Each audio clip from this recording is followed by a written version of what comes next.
You can't trust anyone with your money. Not your spouse. Not your business partner. Not the professionals you pay to help. You control every dollar personally. Check every transaction. Question every expense. Not because you're paranoid, but because someone you trusted once destroyed you with money. And your unconscious learned that trust equals vulnerability equals devastation. So now you isolate. You control. You exhaust yourself managing everything alone. Because alone feels safer than betrayed. Listen closely, because what I'm about to tell you will change how you see every time you've refused to delegate, every time you've worked yourself to burnout rather than share financial access, every time that sick feeling in your gut said don't trust them even when there was no evidence of danger. You are not protecting yourself from future betrayal. You are reliving past betrayal, scanning every relationship for signs of the destruction that already happened. And until you see the betrayal wound running your financial life, you will keep isolating, controlling, and burning out in an endless attempt to prevent what you can't prevent because it already occurred. This is episode 4 of the emotional wounds that control your money. We've explored rejection that makes you undercharge, abandonment that makes you hoard, and humiliation that makes you hide ambition. Today we go into the wound that doesn't just limit how much you charge, save, or want. It makes you unable to build with others, unable to scale, unable to receive help, because the betrayal wound taught you that people who get close to your money will destroy you. Carl Jung would tell you this is projection at work. You're not seeing the present clearly. You're seeing one devastating betrayal over and over in every financial relationship. And that projection will keep you trapped in exhausted isolation until you finally see it operating. Here's what makes this devastating. The betrayal wound doesn't feel like a wound. Feels like wisdom, like learned experience, like finally understanding how people really are. The voice that says don't trust anyone, they'll take advantage, you can't rely on others with money, that voice sounds like realism, like you've wisely learned from experience. But it's not wisdom, it's trauma. Trauma projecting one betrayal onto every person. Trauma creating the isolation that feels like safety but is actually prison. Most people think extreme financial control is about being responsible or detail-oriented. But Jung understood something deeper. Extreme control is often unconscious protection from betrayal. A way of preventing the devastation that came when someone you trusted violated that trust with money. By a parent who stole from you. By a partner who emptied accounts. By a business associate who embezzled. By a friend who took advantage. And once that betrayal is internalized, the unconscious becomes hypervigilant, scanning every financial relationship for signs of impending betrayal. And when it finds them, real or imagined, it isolates you further. Because isolation feels safer than the vulnerability that led to destruction. Let me show you what this looks like. His name was Marcus Chin, 42 years old, tech entrepreneur. He had built a $5 million startup from nothing. Brilliant product, loyal customers, strong revenue, but Marcus controlled every financial decision personally. Wouldn't hire a CFO even though the company desperately needed one. Wouldn't give his co-founder access to bank accounts. Wouldn't delegate purchasing decisions over $500. Worked 80-hour weeks managing finances himself because he couldn't trust anyone else to do it. Not because people had proven untrustworthy.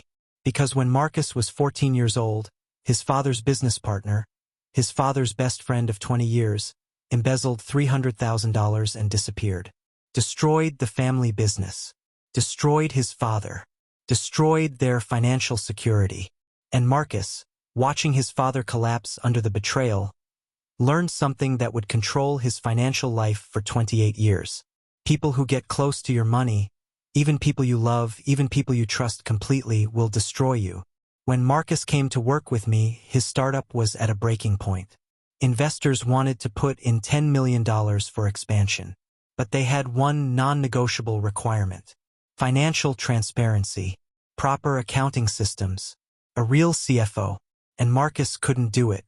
Every time he considered hiring someone to manage finances, his body went into panic. What if they steal? What if they make decisions that destroy us? What if I lose everything like my father did? The opportunity was going to disappear, and Marcus was going to sabotage the biggest growth opportunity of his life. Not because he was being careful, because he was trapped in his father's betrayal. I asked him the question that unlocks everything. Tell me about the first time you learned that money and trust don't go together. Marcus tried to deflect. I've just always been hands-on. I like to know where every dollar goes. This isn't about trust, it's about accountability. But I kept pushing. When did you first see someone you trusted betray that trust with money?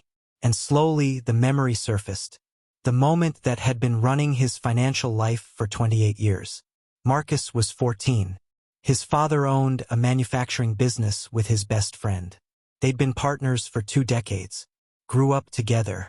Trusted each other completely. Marcus's father handled production and clients. The partner handled finances and operations. It was a perfect partnership. Until Marcus's father discovered that for 3 years, his partner had been siphoning money. Small amounts at first, then larger. $300,000 total. When confronted, the partner didn't apologize. Didn't try to make it right. He just disappeared. Left the country. Left Marcus's father with nothing. Marcus watched his father break. Not just financially, emotionally. The betrayal destroyed something in him. He became suspicious of everyone. Couldn't trust. Couldn't rebuild. And he said something to 14-year-old Marcus that became a governing principle. Never let anyone else control your money. Never. Because even the people you trust most will betray you when they get the chance. I asked him the question that unlocks everything. Tell me about the first time you learned that money and trust don't go together. Marcus tried to deflect. I've just always been hands-on. I like to know where every dollar goes. This isn't about trust, it's about accountability. But I kept pushing. When did you first see someone you trusted betray that trust with money? And slowly the memory surfaced. The moment that had been running his financial life for 28 years. Marcus was 14. His father owned a manufacturing business with his best friend. They'd been partners for 2 decades. Grew up together. Trusted each other completely. Marcus's father handled production and clients. The partner handled finances and operations. It was a perfect partnership. Until Marcus's father discovered that for 3 years, his partner had been siphoning money. Small amounts at first, then larger. $300,000 total. When confronted, the partner didn't apologize. Didn't try to make it right. He just disappeared. Left the country. Left Marcus's father with nothing. Marcus watched his father break. Not just financially, emotionally. The betrayal destroyed something in him. He became suspicious of everyone. Couldn't trust. Couldn't rebuild. And he said something to 14-year-old Marcus that became a governing principle. Never let anyone else control your money. Never. Because even the people you trust most will betray you when they get the chance. That lesson sank into Marcus like concrete. For 28 years, he operated from it.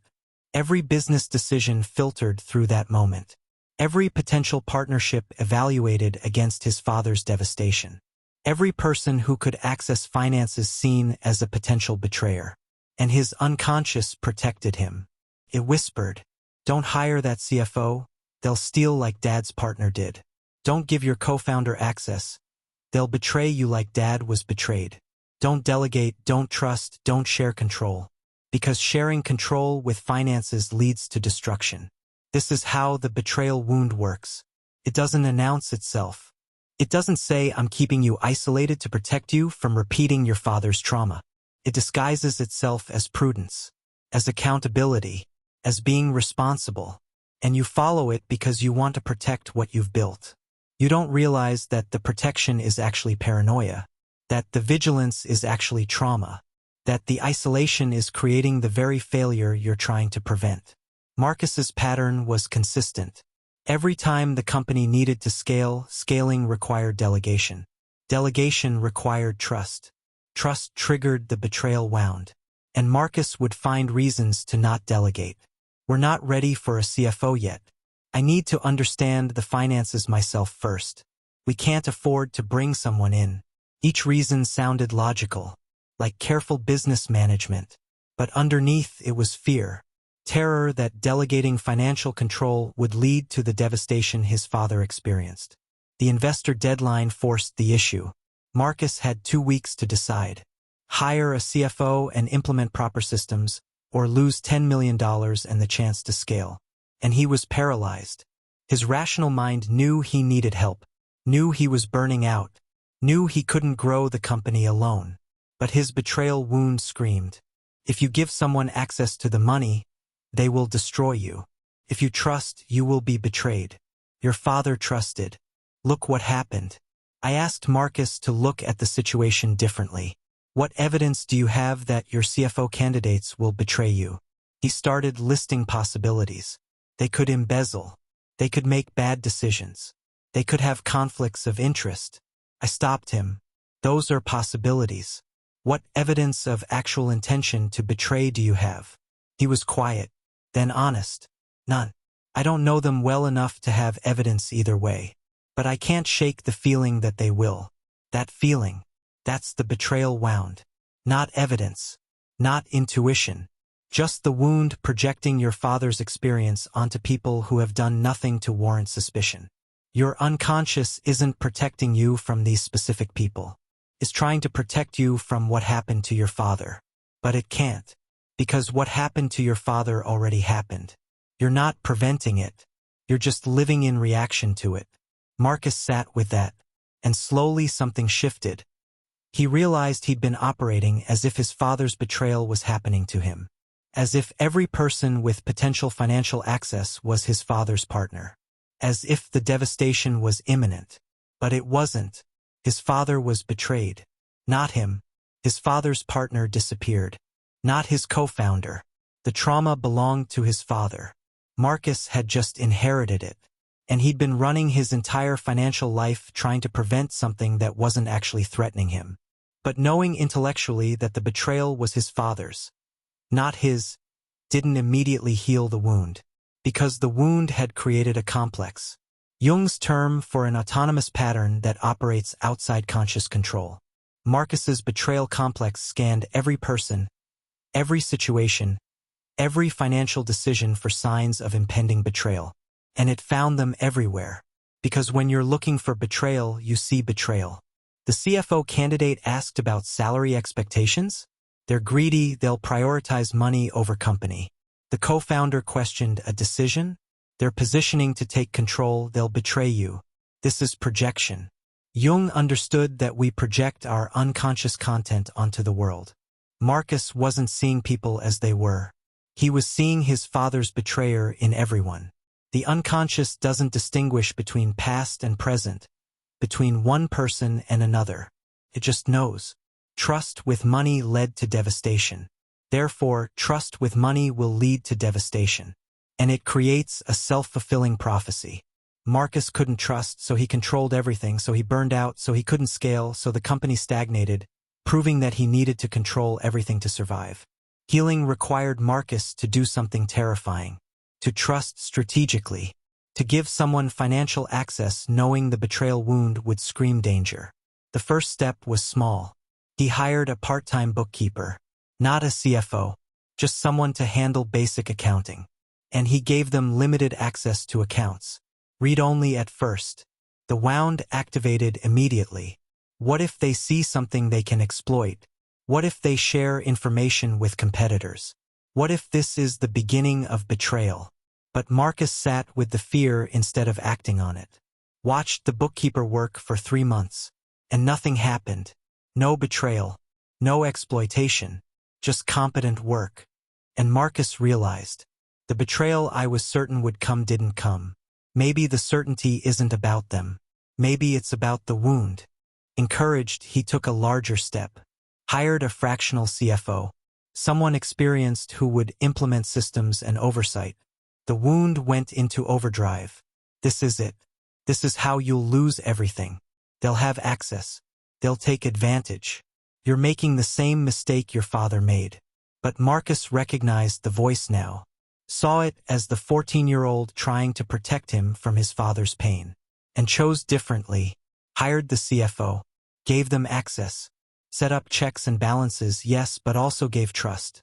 And over the next year, something remarkable happened. The CFO didn't betray. They built systems that actually protected the company better than Marcus's constant vigilance ever had. They identified inefficiencies Marcus missed. They freed Marcus to focus on product and vision instead of every financial transaction. And the company grew. The investors came in. The expansion happened. Because Marcus finally stopped living his father's trauma and started living his own reality. But the transformation wasn't immediate or complete. The betrayal wound kept trying to activate. Every financial decision the CFO made triggered. Are they making this decision for the company or for themselves? Every time the co-founder accessed accounts. Are they planning something? The wound scanned for betrayal constantly. But Marcus learned to recognize it. To pause. To ask, is this evidence of actual betrayal? Or is this my wound seeing my father's partner in someone who has shown no sign of untrustworthiness? Most of the time it was the wound. And Marcus could acknowledge the fear, thank the 14-year-old for trying to protect him, and choose to trust anyway. Not blind trust, strategic trust, trust with verification, trust with systems, but trust nonetheless. Because the alternative, total isolation and control, wasn't protection. It was prison. Now let me take you deeper into the psychology of betrayal. Jung believed that projection is one of the primary ways the unconscious operates. We project our unprocessed trauma, our disowned parts, our fears onto other people. For Marcus, every person with potential financial access became a screen onto which he projected his father's betrayer. He wasn't seeing them. He was seeing the trauma and treating them accordingly. The betrayal wound also creates what Jung called a complex, an autonomous cluster of thoughts, feelings, and behaviors that operate outside conscious control. Marcus's betrayal complex was constantly active. It didn't matter that he consciously wanted to delegate, wanted to trust, wanted to scale. The complex overrode conscious intention. It created the panic, the suspicion, the need to control. And it would continue operating until he brought it into consciousness and challenged it. Jung also understood that betrayal wounds create paranoia. Not clinical paranoia, but a vigilant scanning of environment for threats. Marcus was constantly watching for signs that people would betray him. And the unconscious, when it's looking for something, finds it. Confirmation bias. The CFO asks for a raise? Evidence of greed that will lead to betrayal. The co-founder wants to hire their friend? Evidence of building a coalition to take control. Every neutral action gets interpreted through the lens of impending betrayal. This creates a self-fulfilling prophecy. You can't trust, so you control everything, so people feel micromanaged and leave or disengage. So you're proven right that you can't rely on anyone, so you control even more tightly. The wound creates the outcome it fears. Not because people are untrustworthy, but because the wound makes trust impossible. Healing the betrayal wound requires distinguishing between appropriate caution and trauma-driven paranoia. Appropriate caution says, I will trust this person and put systems in place to verify that trust is warranted. I will delegate and monitor. I will share access and review regularly.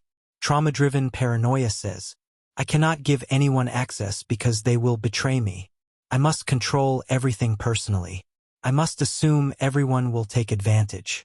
One allows for growth and partnership. The other guarantees isolation and stagnation. Marcus learned to distinguish between the two. Appropriate caution led him to hire a CFO with strong references and implement oversight systems. Trauma-driven paranoia would have led him to refuse the hire entirely or make the CFO's job impossible through constant questioning and overriding. So how do you heal the betrayal wound? Let me give you 3 practices. First, identify your betrayal origin story. When were you first betrayed with money? Who betrayed you? What happened? For Marcus, it was watching his father's partner disappear with $300,000. For you, it might be different. Maybe a parent who stole from you. Maybe an ex-partner who cleaned out accounts. Maybe a business deal that destroyed you. Whatever it is, name it. Make it conscious. See that the betrayal happened. But see also that it happened then. Not now. Not with these people. Second, distinguish between evidence and projection. When you feel that someone will betray you financially, pause. Ask yourself, what actual evidence do I have that this person intends to betray me? Not possibilities, not maybes, actual evidence of intention or pattern. If you have real evidence, appropriate caution is warranted. If you have no evidence, you're projecting. And projection isn't protection. It's just the wound creating the isolation it thinks will keep you safe. Third, practice strategic trust. Start small. Delegate one financial task to someone trustworthy. Give limited access. Monitor appropriately, not obsessively. Notice what happens. Does betrayal occur? Or does competent work happen? Most of the time, competent work happens. And slowly, you can expand trust. Not blind trust. Not naive trust. Strategic trust. Trust with verification. Trust with systems. But trust. Because without trust, you cannot build, cannot scale, cannot receive the help you need. The betrayal wound is not your fault. You didn't create the devastation that taught you trust equals destruction. That was done to you by someone who violated trust. But maintaining that wound, allowing it to run your financial life unconsciously, isolating yourself to prevent a betrayal that already happened, that's something you can change. And changing it starts with seeing the wound clearly. If this resonated, if you recognized the pattern of isolation and control in your own life, if you felt that certainty that people will betray you even without evidence, know you're not alone. Millions carry this wound. Unable to delegate, unable to partner, unable to build with others because the betrayal wound has convinced them that alone is safer. But alone isn't safer. It's just smaller. And you deserve to build something bigger than what one person can control. Tell me in the comments about your betrayal wound. Who betrayed you? How has it shaped your financial relationships? Your willingness to trust? Your ability to delegate? Your honesty might help someone else see that the isolation keeping them from growth isn't wisdom. It's just an old wound that can finally heal. This is episode 4 of the emotional wounds that control your money. We've explored rejection, abandonment, humiliation, and now betrayal. These wounds run deep, but they can heal. Next week, we'll explore the final wound. Injustice. Why poverty can feel more virtuous than wealth. Why success can feel like betraying your values. Thank you for this journey. Until next time, remember this. Not everyone is the person who betrayed you. The vigilance protecting you is also imprisoning you. Strategic trust is possible. And you don't have to control everything alone.